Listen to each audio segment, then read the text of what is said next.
Reading from Srimad Bhagavatam, Canto 5, Chapter 14, entitled The Forest of Enjoyment. Text 25.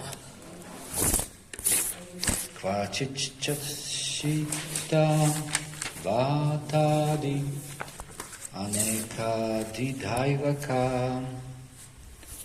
daivika bhaudikatmiyanam darshanam pratinivartane kalpo duranta chintaya vishanat aste. Translation and short report by His Divine Grace A.C. Bhaktivedanta Swami Srila Prabhupada. Being unable to protect himself from the threefold miseries of material existence, the conditioned soul becomes very morose and lives a life of lamentation. These threefold miseries are miseries suffered by mental calamity at the hands of the demigods, such as freezing wind and scorching heat, miseries offered by other living entities, and miseries arising from the mind and body themselves. Om Agyanatiminandasya Granjana Shalakaya Chakshurum Militam Yena Tasmai Shri Gurave Namaha. Namo Om Vishnu Paraya Krishna Prashtaya Bhutale Srimate Bhaktivedanta Swami Niti Namine. Namaste Saraswati Deve Gauravani Pracharine Nirvishesha Shunyavadi Paschatyadesh. Okay, what did we discuss yesterday?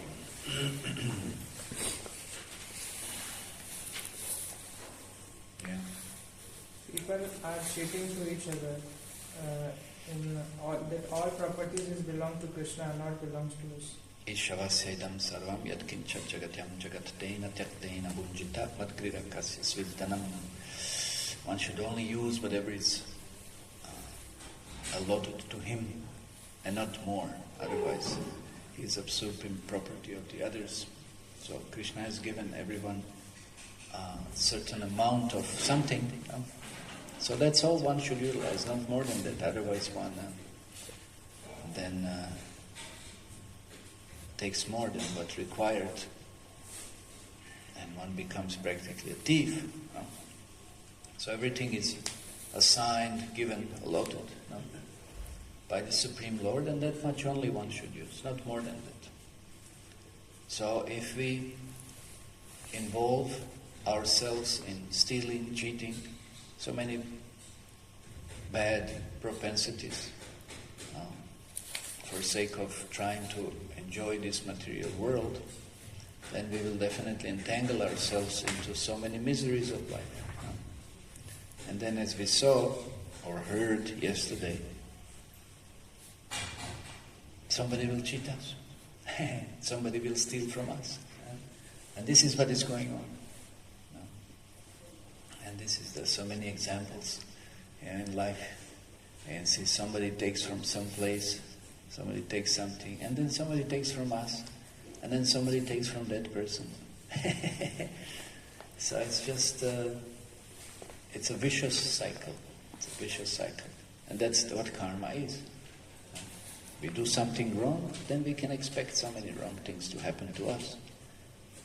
Eventually, whenever. So that's what we should avoid. We should act according to dharmic principles. And in this way we will not become entangled. Okay, any other points?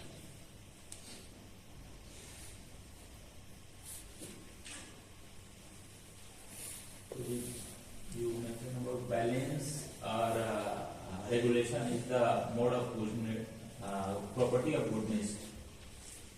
Okay, we talked about balance, but what was not balanced? What did we say? It's not balanced. Is it spiritual life? Spiritual life, more concrete. What did we say? It's not balanced. Just like you mentioned about everything, whatever we do, it is required balance, just like diet, eating food and about procreation. It is just like Krishna is calm, not said it is not required, but it is. Everything should be used in a moderate way, or engaged in a moderate way. Yeah, that's a give example of salt, no? Yeah, salt, yes. So we don't say no, but we don't say overly yes. No? There has to be only. But that's interesting. Devotees have mostly only that common sense because of knowledge, to understand to which extent and how something should be utilized. No? Just like in Ayurveda, you use some poisons in Ayurveda also. Yes. You do use. Yes. What, mercury or something? No. Vatsna we use, aconitine ferox, and bhalaka we use. Anyway, whatever that is. So sometimes some poisons are there, to neutralize something else, no? But you don't overtake that, no? Because then you die. No? It has to be properly dosaged. So one has to be, but that's of course, that's in mode of ignorance, because the medicine in sattva guna, raja guna, tama guna, no? So one has to know what to do when. So, balance. One has to see and learn how to balance. Kapha, pitta, vata, no? That's all balance, no? If there is this balance, you get sick. No? So everything is about balance. So even sense gratification, we don't say no to sense. We don't say don't enjoy your tongue, but enjoy it in a regulated way, no? That's it. Okay, what? Mention about if we use money for personal sense gratification, Krishna take it away in the form of death.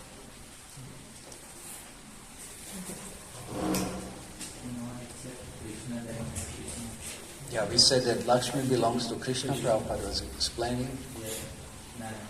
And everything belongs to Krishna, even our body belongs to Krishna. Just like Sanatana Goswami, once he was traveling and he was drinking impure water, and he developed different wounds on the body. There were even worms, yeah, and that those wounds were oozing pus. It was heavy, it's just like very, very, very miserable condition, no? But Chaitanya Mahaprabhu would come and embrace him. And then Sanatana Goswami was like, and just sometimes if you have a pus or something, and then, comes in touch with someone else, and then he would see that pus was sticking, to Chaitanya Mahaprabhu's body. I said, how can I, he felt horrible. He said, why is he embracing me? I'm such a horrible condition, and then this disgusting substance, it's not just touching, but remaining on his body. So he thought, I will commit suicide. I will jump under the rut or something. There's no use of living. It's such a horrible thing, that is going on. But of course, Chaitanya Mahaprabhu, being Paramatma in everyone's heart, he understood what is going on. And then he approached Sanatana and he said, what are you thinking? What are you doing? Yeah? You think that this body belongs to you, that you can do whatever you want? No, this body is belonging to me. You have already given this body to Krishna. This body belongs to me, so you cannot, misuse it. No? And then, of course, from that day on, Sanatana Goswami was cured. No more disease by Chaitanya Mahaprabhu's mercy. So everything belongs to Krishna, even this body. We cannot say, as like in the West, mostly you will hear, the girls when they want to perform abortion, it's my body, I can do whatever I want with my body. They have this argument. It's not your body.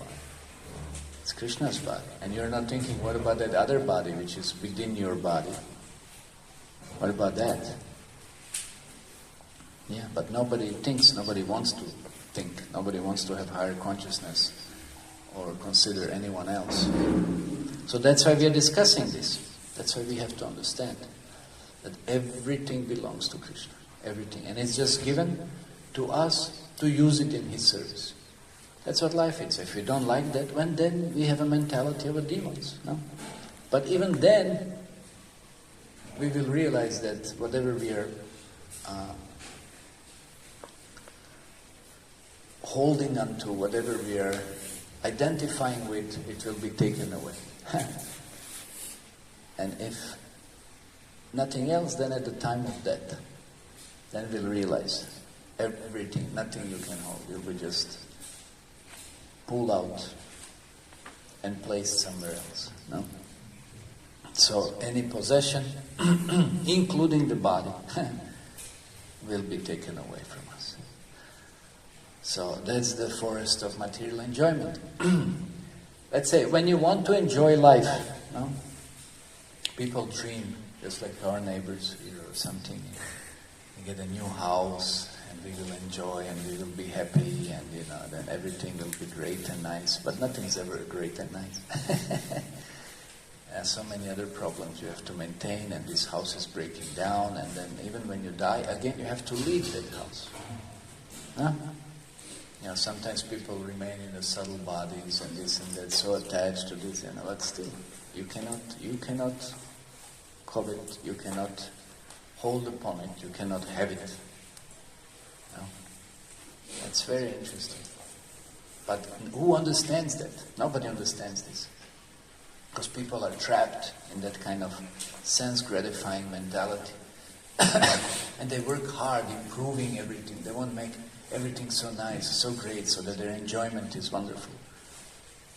Sometimes you hear, I know, in some cases people work, they're working on, they're making their own house. They're making their own house. My father made the house. Anyway, but he made it fast and earlier, and so there was some time that he could reside within it and whatever, it's like. But people make their own houses, but then they're adjusting. Of course, there's always some adjustment, working out some details, this and that. But you cannot permanently stay there. You cannot permanently stay. I remember there was that one case I heard when I was in Netherlands, Holland. There was one person who was investing so much, building, like a castle practically or something. Oh yeah, there's another case. That was in Germany. There was one fellow, that very famous one, castle. And then it was almost finished, but not yet. And then both of them died. In both cases, means, So you work something, you invest in something, and then it's over. You can't have it. No, your time's up. So like whole life you're thinking, when will I get a job, I will settle, I have family, I have this. Life is gone. Life is gone, and you have to leave all your efforts, all your energy invested behind. There's nothing you can take. That's why only Krishna consciousness one can carry with him into next existence. Only Krishna consciousness. Any other endeavor, all of your studies, all of your this, next life means nothing. You'll say, I have a degree in pharmacy, or I have a degree in... No use. Study again. I have a degree in engineering or something. No use. Study again. Take the trouble again.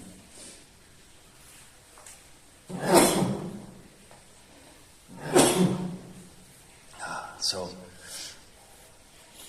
one has to constantly endeavor, and one cannot claim anything. You can only claim Krishna. But of course, even then, Krishna has a right not to respond. That's up to him. Okay, any other points? Yeah.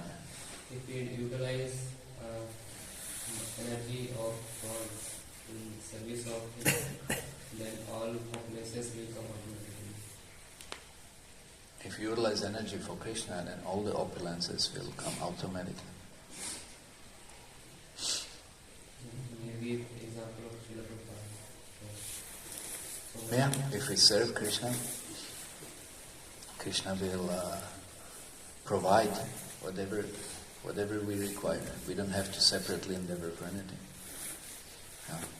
We just perform our duty, And with the performance of the duty, all the facilities will manifest.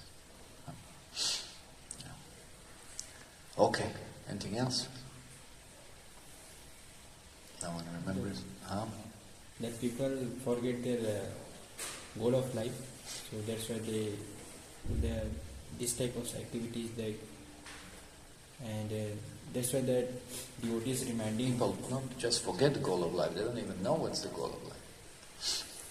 Who knows what's the goal of life? Everybody thinks goal of life is, to post some TikTok, YouTube, this, that, blue, all kinds of this nonsense, just to present something, bluff others, bluff yourself. There's no reality behind any of that. It's all fabricated, it's all a fiction, no? People live fictional lives. That's why when they come together, they just can't stay for a few moments, They can't tolerate, they can't stand each other, no? Because they live a life of fiction. Okay, so today what it said that, so now are you convinced to some extent that this world is the world of enjoyment? Is it? Is this world the world of enjoyment? See how many empires have crumbled. How many empires, how many positions, how many, states one had to experience trying to preserve certain conditions, but you just can't. In due course of time, everything will be affected. You can't just hold upon it. That's why we have to learn how to become detached. That's the whole point why we are practicing spiritual life. Don't be attached. Because any moment, anything that you consider worthy and value might not last, might not remain. Except the relationship with Krishna. Except that. So that's why we are learning detachment. When how many people just go mad, things don't go the way they want it to go, but they have no control. They have no control. So how miserable life that is. Sometimes everything goes the way you want and everything is great, but then something happens and then it just breaks everything apart. Yeah. That's what happens. That's what's constantly going on. That's why the real blessing of spiritual practice is you just, okay, Krishna, that either by karma or your mercy or whatever, then you learn how to remain detached. There's no other option. And you understand, I'm not supposed to be, building my kingdom here. I'm supposed to be building my kingdom in the spiritual world. No? There's no other option. No. So here it says, being unable to protect himself from the threefold miseries of material existence, the conditioned soul becomes very morose and lives a life of lamentation. These threefold miseries are miseries suffered by mental calamity at the hands of demigods, freezing wind, scorching heat, miseries offered by other living entities, and miseries arising from the mind and body themselves. So, at least that much we should understand. That constantly, even that we forget. We try to just completely ignore that there's constantly something inflicting, affecting us. They're always being inflicted by something, that it's affecting us. No? Constantly. It's misery in the family. Something is going on, some problem is going on. Some other living being misery in the, maybe some teachers giving trouble, professor this and that, something, or somebody's giving, or then some so-called friends or whatever, this and that. So many miseries is there. Then the body. How many miseries? Mind, why this happened, why somebody said like this, how come somebody could do like that? Mind goes crazy. And then body sometimes, this bodily problem, that bodily problem. Disease, no? So many things, it's unending. And then of course cold, cold, heat. Just remember, now we are freezing. Oh, if it would be a little warmer. And then the summer comes, then you're freaking out, it's so hot, it's just like you can't do anything, you can't breathe, how hot it is. Always, always something, no? Or some rain comes and the bugs come and the mosquitoes come, and mosquitoes are always there anyway, it doesn't matter. They're cold. Ants come, this and that. So sometimes you may think, even sometimes you may think that, okay, I can regulate my mind and the body. Maybe there I can reduce the misery. You may think like this. So people go to gym, or people, I don't know, for mental states, they make some arrangements also, or whatever, some dhyana, this and that. I don't know what. But still, even then you can't. Body will give trouble. No, still body will give trouble. And you may regulate your eating also. You may have a diet. You may have still there's something gonna happen. No? Mind, it's more difficult, just like Arjuna said, it's more easier to control the wind. Mind will be even more difficult. So even that we don't have control over, what we think. Do we have control over other living beings?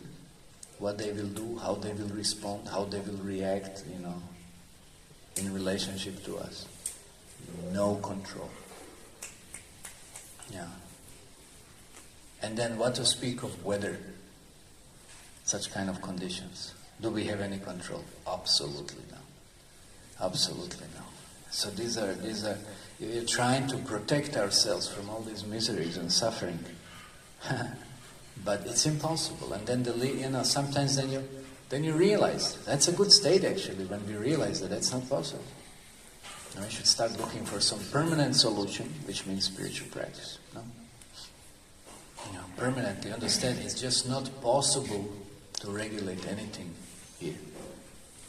It's just not possible. We just have to all together transform our understanding of our position. Complete transformation of consciousness is required. Not trying to rectify something that is overly and constantly, repeatedly manifested. It just doesn't work. So there has to be completely different perspective on what is going on, and how to handle it, and how to learn how to live with it. So completely different perspective. So in the purport, Srila Prabhupada explains the so-called happy materialistic person. That's a very interesting, People say, I'm happy in life, I'm this and that. I have so many things, I have fame, I have influence, I have affluence, I have so many things, I'm happy. Who is happy? Who is happy? You find me one person really who can be happy. And happiness is nothing of external condition. Happiness is the internal state. And even in any way, internally, externally, who is happy? Who can claim to be happy? Who can claim to be happy? Nobody. Nobody in this world. Because this world is a big mess. This world is a big mess. If you identify in any way with this world, how can you be happy? Understand? This world is trouble. In any way you identify with the trouble, how can you be free from the trouble? How is it possible? No? Bodies are trouble. People are trouble. Conditions, we said already, weather conditions or any place conditions, it's a trouble. So you can sometimes have some glimpses, just like it said, some drops of some kind of pleasure, no? And that's all. But you cannot claim that you're happy. Nobody can do that. Nobody. Nobody. Because some envy will be there that somebody else you might think that it's happier than you. Even then you'll be miserable. Because you will think somebody is better or more famous or more better positioned or whatever than I am. Even then you will be miserable. So our own mind will give us misery also like this. Or whatever, any of these conditions. Yeah. So materialistic person, so-called happy materialist. That's why it's so-called happy, Prabhupada says. There's no happiness. It's just impossible. In this world, there is no happiness. There's no happiness. So he has to constantly having to endure threefold miseries of life, called Adidaivic, Adivyatmic, and Adibhautic. So who is there that can claim that I'm not affected by weather? Who can claim I'm not affected by other people, what people say? Like sometimes you go, you see these, so many articles written about famous people who have been criticized for whatever reason, and how they take that criticism, how piercing, how painful that is, no? Now there's so many celebrities that try to satisfy, they have thousands, millions maybe of fans who follow their posts and this and that. No? Yeah? So many people do like this. And then if you do something that they don't like, they'll just tear you apart. Yeah? They'll just tear you apart. And then how would you feel? And then you have to cater to their expectations. Horrible. It means you're not influencing anybody, they're influencing you. Yeah? They're influencing you. And you're affected. Everybody's affected. Because everybody has some different expectations also. So it's just such a, again, vicious cycle. Yeah. So everybody's affected. Adhyatmic, Adibhautic, Adidaivi. You can't avoid people troubling you. You can't avoid being affected by weather or, some certain type of place, conditions. You can't avoid not being troubled by the mind. And even body, no matter what you do, body will also give some trouble. Something will happen. Yeah. Cancer, heart disease, this, that, something always will be there. You can't. Anyone who is practicing Ayurveda, he has very perfect health. You know anyone? No? Everybody gets sick, no? even those who are expert Ayurvedic physicians, no? Yes. They also get sick. So you can't avoid. You just can't avoid. Threefold miseries. All three may assail one at one time. Or one misery may be absent and the other present. That's very interesting. That's why I say sometimes, take a calendar, monthly calendar, and just every day you write what is the trouble.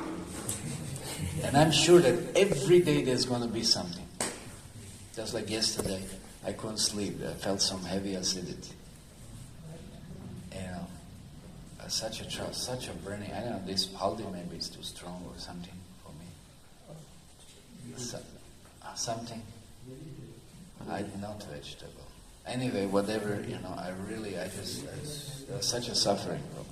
And of course this marriage nonsense, Another thing, is trying to get rest. It's like, so every day of course this marriage is going on every day, last few days, so that's it. Such a suffering. And then so many other things. So I'm saying, make a chart, every day something, you'll see every day there is something. Every day. You tell me there's no day that you're really, whole day you're blissful, happy, everything goes on the way you want it to go. I doubt. There's gonna be something. It's gonna be some stupid thing that's just gonna, affect you in one way or the other. So thus, the living entity is full of anxiety, fearing misery from one side or the other. The conditioned soul, that's the whole point, feeling misery from one side or the other. Now that's why we try to prevent the misery, We try to create conditions where we will be saved from the trouble. But even then, there is no success. Even then, you may try. Like in the morning, we are closing the windows, we are closing the door, try to preserve some heat. But this whole house is cold anyway, you know. It's like, yeah. So somehow or other, some suffering. The conditioned soul must be disturbed by at least one of these three miseries. There is no escape. Yeah. So that's material world. This is your forest of enjoyment. You come to this world and you're doing so many things. Why? To be happy. Are you happy? Are you happy? So, and are you thinking that things are going to be different in the future? Huh? Who of you thinks that things will be different in the future? Something will improve. The government will do, or next government will come and they will make some adjustments that you will do, that you will feel better and you'll be better situated and then you won't feel trouble. Huh? We don't think so. You don't think so. But then why are you not surrendering to Krishna? No? Why we are still hoping that, I'll get a nice family and I'll get a nice job so everything will be smooth and enjoyable. Why we are still thinking like this? No? That means we didn't learn anything, we didn't realize anything. So that's a problem. No? We are still hoping, we are still dreaming. No? Why? Why? We see everywhere around there's a trouble, there is a mess. And we are experiencing it, and then still we think something else. But then where is the brain? No? Where is the brain? Where is the intelligence?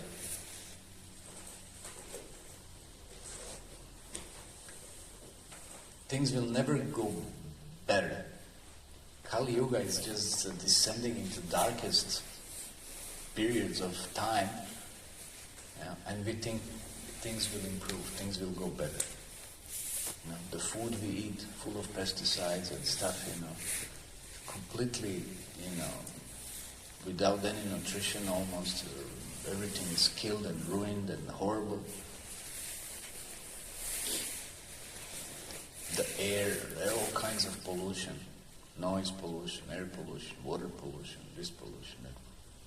Things are just getting worse and worse and worse and worse. And we think, yes, our future is so bright. We will enjoy it. In the forest of material enjoyment, we will be so happy. It's crazy. That's what Prabhupada said. This place is not meant for gentlemen. Be Krishna conscious and get out of here as soon as you can get out. What if you don't get a chance to get out? Then what? And remain trapped. And you suffer, you have to live here under such horrible conditions, surrounded by so many horrible people which will just, like the dogs, they bite. I saw in South India that, one dog, he was trapped. He came from somewhere, but he came in the area where there were so many other dogs, no? And this dog started biting him from all sides. Huh? Terrible. It was like a big mess, Terrible. So you're surrounded like this. All the people are like that, biting, giving trouble. Why are you here? Why are you taking what we want? Why are you having what we want? Biting because of envy. Hellish. This is your forest of enjoyment. That's why, become Krishna conscious, get out of here. It's just going to get worse. Okay, any questions on this?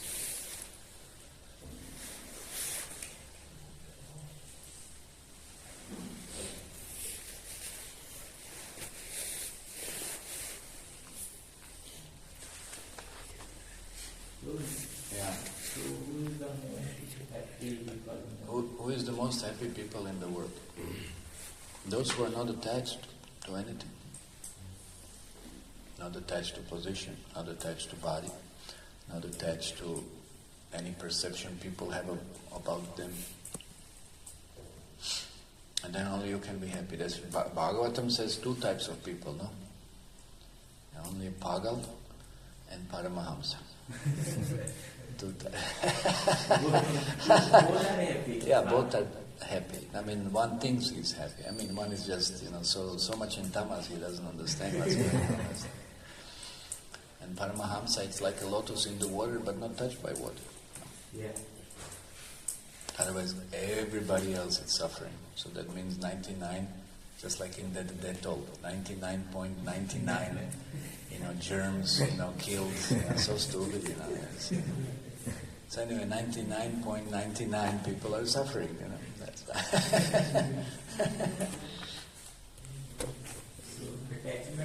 Nobody's happy. You can't be happy. As soon as you identify with anything material, how can there be happy? That's why we said that, what's the matter? No? What's the matter? Means, what's the problem? That's an expression. What's the matter? What's the problem? So matter, it's a problem. Anything to do with the matter, it's a problem. No? So you can't adjust it. Just be Krishna conscious, chant your round, do something for Krishna and get out of here. I'll never be adjusted, good, well, just, it will always be a bad place. And it's getting worse. It's getting worse. So it's just like you're doing anything for Krishna, just like you go for Guru distribution, and nobody takes this day. So what? And we have to fall dandavat and catch them by the feet and tell them, please take anything, yeah. But we see, if we have good sadhana, good chanting and proper consciousness, and we know why we are doing what we are doing, and Krishna will inspire someone to take. Krishna will send someone. Because people are also suffering. Some of them realize this world is not a nice world. Let me have some other option. Is there any other option? They're looking for an option. So we are there to offer that option. So we have to have proper consciousness. And Krishna will send someone. Krishna will inspire. There will be someone who wants to get out also. There will be someone. But if we don't want to get out and we are still thinking, oh, it's not so bad, then Krishna will not send anyone. Because then what do we have to offer? Nothing much. No? So we have to be convinced. That's what Prabhupada would say, are you convinced? He would even ask the GBC man, he said, are you convinced about Krishna consciousness? Are we convinced? Or we are still hoping something in material world, can live nicely or something? Crazy. No. That's a forest of enjoyment. But where is the enjoyment? It's a forest of fear, forest of suffering. Where is the enjoyment? It's just false promises, illusory appearances. There's no enjoyment there. We just think there is. It's a big illusion.